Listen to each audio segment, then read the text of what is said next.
Thinks creativity is better than sex.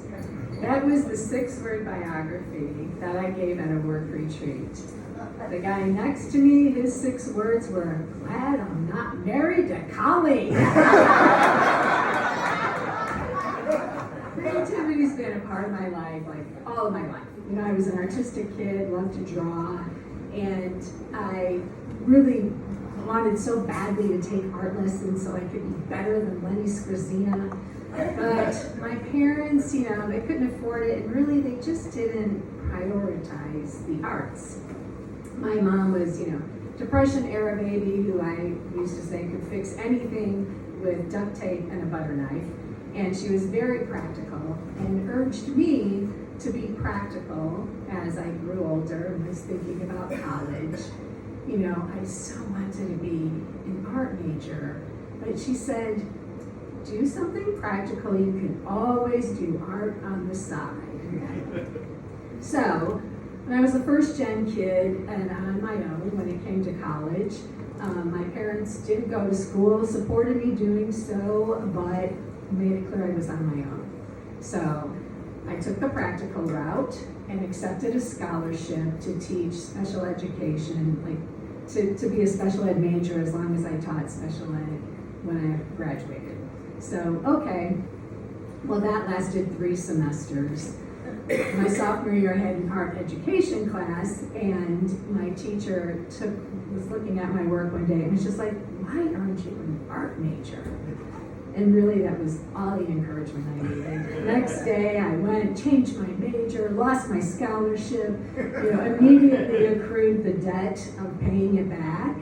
But I didn't care because I was on the road to a creative life, the life that I wanted. So when I graduated, my first job was really an awesome one. I worked at a newspaper in the south suburbs of Chicago, and I got to do everything. You know, it was like I worked for the lifestyle section. So I wrote award-winning feature stories. I wrote a column. I was taking photos. I would do illustrations. I got to do page layout, all this exciting stuff. And I loved it. But 3 years in, I'd been married at that point. I had a child, and I was recruited for a position at the University of Chicago. And I felt like I couldn't say no. So I gave up my creative job for a job that was much more cerebral, you know, editing research and news stories. But, you know, I still did art on the side. You know, would do drawings when my son went to sleep, and, you know, I started Stop the Smell of Butter at some point, that some of you might know.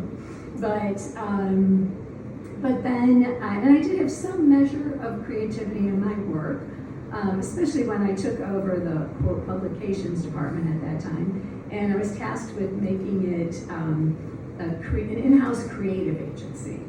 And I had inherited this team that was, you know, they excelled at making business cards. And so I'm like, I gotta shake things up. I'm gonna infuse this place with creativity. And so I, you know, took this bold step of writing on my office wall, creativity is my religion. So, and it worked to a degree. I mean, actually I ended up firing a bunch of people and hiring a bunch of new ones. But it was, you know, we were successful.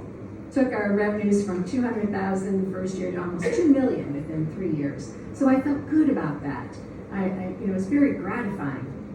And yet, I was still doing art on the side. It just wasn't quite enough. So fast forward 15 years, and I had moved out here to Harbor Country. Had long, you know, left the university, and I had, you know, a nice life. I had a steady stream of consulting clients. My husband was content. I was engaged with the community. Yet, I was just still feeling this itch, you know, this call to like just have that creative life that I longed for. Still doing art on the side. And I turned 60. And the Mary Oliver quote what do you plan to do with your one wild and precious life? It just started ringing in my head.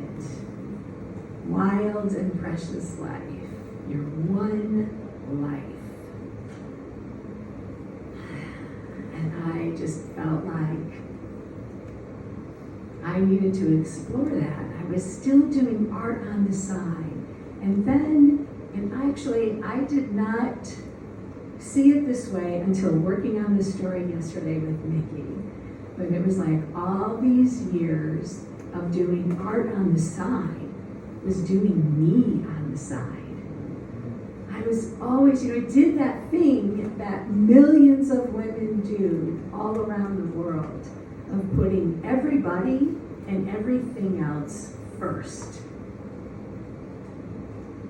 My one wild and precious life. I wanted to figure out, it was time to figure out what the hell I planned to do with the rest of it. And so, I blew up my life. I left my perfectly nice marriage with my perfectly nice husband of 37 years to discover what was waiting for me in the wild. And in the year or so since I've been on my own, I've done so many things, some of them like insignificant seemingly, and some of them with a lot of impact. I sort of accidentally started a women's drumming circle. Thanks, Kathy. I finished a novel and sent it off to prospective agents. I transformed my tired old couch with a patchwork of fabric and fabric markers to create this like kaleidoscopic art. I painted a room bright yellow and then I changed my mind and I painted it bright pink. I made a labyrinth in my backyard. I started doing improv and I'm here telling this story.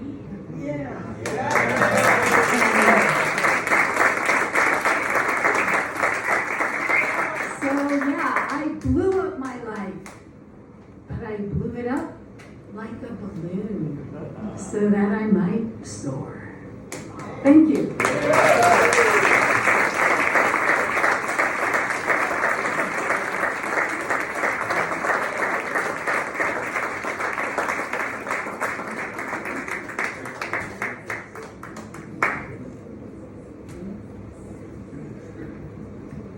Maybe it's just me, but did anyone else know what the hell she was talking about? And all of us fulfilled in this room shared, that was so good. I didn't exactly know everything that was going on in Colleen's life because we were just becoming very good friends. But about 2 years ago, I think it was 2 years ago, we were sitting having coffee and I was like, what the hell is going on with you? She was like, what? I was like, you were exploding creatively, and it was unbelievable. Bless you. You know what? Our stories matter. So, we are going to take a 10-minute intermission. I have no idea what time it is, but we're all adults. So, in 10 minutes, we will reconvene, and we will have 3 more stories before the evening is over.